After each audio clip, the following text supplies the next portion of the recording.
We begin today with the fastest growing crime in America, identity theft. More than 17 million people were ripped off last year alone. And now, in a Crime Watch Daily investigation, Jason Matera joins forces with one victim to confront the man who did so much more than just steal a name and some money. This is a moment Dan Wheeler has been waiting for almost 20 years. We are ready to confront the man that ruined your life. What's going through your mind right now? Anxious, totally anxious. Don't know what I'm gonna say or do when we get up there.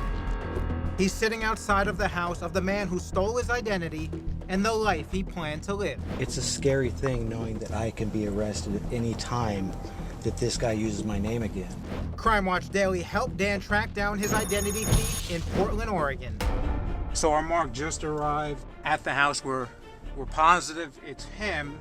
So now we're gonna get ready to see if he comes outside. And when he comes outside, Dan, you're gonna be ready, right? Definitely be ready. Today, Dan and his phony will finally go face to face. There he is. There he is. But first, Dan shares the details of how it all started 20 years ago. I made an illegal left turn. Next thing I know, I'm in handcuffs. That simple traffic stop changed Dan's life forever. What did they tell you that they were arresting you for? Just that I had a warrant for my arrest. That warrant was for a failure to appear. But here's the terrifying part.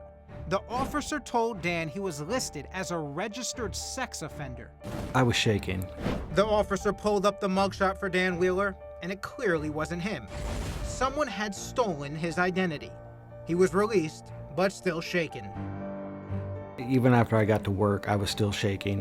You know, my supervisor asked what happened, and I told him, I said, I just got arrested. And he says, for what? And I said, I had a warrant for my arrest for some city I've never been to. And he says, well, go take a few minutes and relax. He says, you don't need to be doing anything right now. He says, I can tell you're upset. And obviously, yeah, I was upset. I had no clue what to do about it.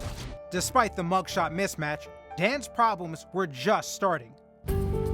Heartbreak followed when Dan Wheeler and his wife opened their home to a foster child. I told CPS, hey, you know, I've got this thing that's hanging over my head. I don't know if you're going to find out on a background check. And they said, oh, don't worry about it. And then when they fingerprinted me, did the background check, next thing I know, they're calling us up saying, hey, the background popped up with this on there, and you're going to have to, you know, give the child back. Turns out Dan actually knew the character who stole his ID, a guy named Jason Santiago Lee Ellis. I was dating a girl, and it was her ex-boyfriend, actually, that broke into my truck and stole my wallet and had my social security card and everything in there. And I had no clue that somebody was going to use my ID. I just went and replaced it, and I called the cops and did a report and everything. Had no clue who did it, so we just kind of left it at that, never figured I'd have any issues. Tragically, Dan Wheeler is not alone. New statistics show close to 17 million Americans are victimized by identity theft every year. Jessamine Lovell is one of them. She found out when she got a knock at her front door. The Albuquerque police showed up at my doorstep to tell me that the San Francisco Financial Crimes Unit was trying to get a hold of me. They wanted to talk to Jessamine about several cases of fraud. I appeared in court, and luckily I had enough proof of where I was at the time the crime was committed, and my fingerprints played a part in it, that I was let off by the judge. And so after spending a whole day, you know, I booked a flight out there to Oakland, one-way ticket, because I honestly, genuinely didn't know if I was going to be put in jail or not. Jessamine didn't go to jail that night, but she still didn't control her own name. Then it started to really sink in that this woman was using my name, you know, my identity, to commit crimes, and that now, forever, I have this on my record as being actually arrested for this crime that I didn't commit. So that made me feel really disempowered and really like there was nothing I could do, helpless, and felt really resentful that she got to get away with these things. Finally, she'd had enough. Jessamine decided to track her imposter down herself. It would not be easy.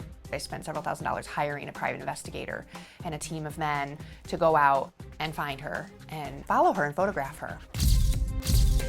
It took a couple of years. Then, Jessamine and her team of private investigators struck pay dirt.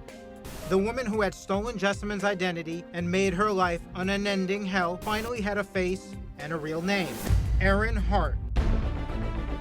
But when I first saw her in person, looking at her, that was pivotal for me. I saw her and I felt like I got her. This is awesome. Erin Hart has a long criminal history. Though Jessamine never confronted Erin face to face, she did learn as much as possible about the person who stole her name and part of her life.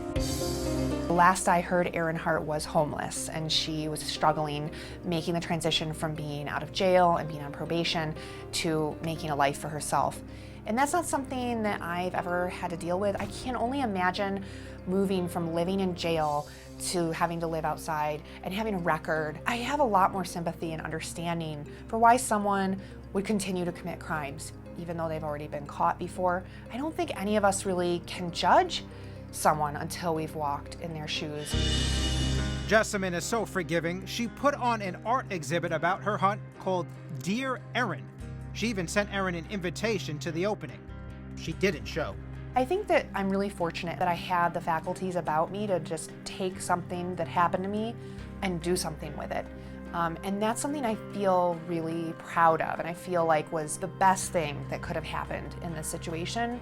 Dan Wheeler is forgiving too, but he wants to meet face to face with the identity thief who forever changed his life. Dan, I can't even imagine being in your shoes. I mean, this guy marked you as a sex offender. If I were you, I would be so livid, so upset. I've taken my life in a different direction these days. I'm no longer the person I used to be back when all of this happened. So an apology would be great, but I'm not gonna expect one. You know, karma's a bitch. We helped Dan track Jason Ellis down in Portland, Oregon. Ellis has had dozens of charges for credit fraud and ID theft filed against him over the years. Now it's time to come face to face with the real victim. So we're coming up on the house of Jason Ellis. I finally got the word from our team. He was home. We got confirmation that he is indeed home. Dan, this is the opportunity to confront the guy who stole your identity and ruined your life. You ready? Perfect. Yeah, definitely ready. And then it's go time. Up next, with the help of Crime Watch Daily, Dan Wheeler finally comes face to face with the man who stole his identity. The confrontation all caught on camera. And here's what else is still to come today.